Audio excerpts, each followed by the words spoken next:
Qualifiée pour les demi-finales après sa victoire contre le Bénin, l'équipe féminine de basket du Cameroun savoure. C'est la première fois qu'on confie une équipe de filles aux entraîneurs filles et en plus camerounaises. Donc les filles avec à cœur de montrer qu'au pays aussi, il y a des coachs formateurs et des coachs qui savent travailler avec les jeunes, pratiquer et entraîner. Au lendemain de cette victoire, Anjma Joly-Lonteux et Sandrine Ayamar, les deux coachs de l'équipe, dirigent chacune de leur côté l'entraînement. Après un diplôme de professeur d'éducation sportive au Cameroun, Anjma Joly a parfait sa formation de basketteuse à Leipzig en Allemagne avant de rentrer au pays entraîner. Comme ses joueuses, elle dispute avec ses Jeux de la francophonie, elle aussi, sa première compétition internationale.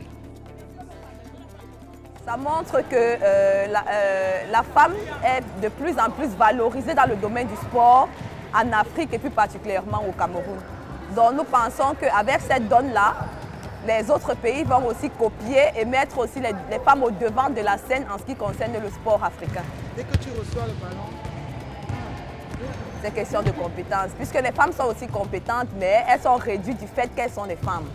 Donc je pense qu'on devrait mettre la compétence au devant et ensuite la personne au derrière.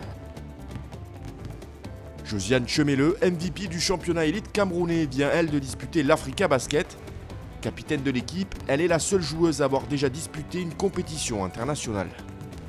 C'est déjà super cool d'avoir deux femmes coachs parce qu'avec les femmes, on se comprend plus vite.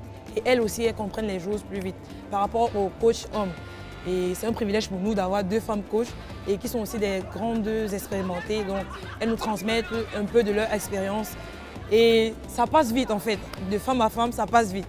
Moi, personnellement, je préfère avoir des femmes coachs. Donc, elles nous apportent beaucoup sur le plan psychologique, hors du terrain comme à l'intérieur. Et en demi-finale, les Camerounaises affronteront le Liban, là aussi une équipe entraînée par une femme.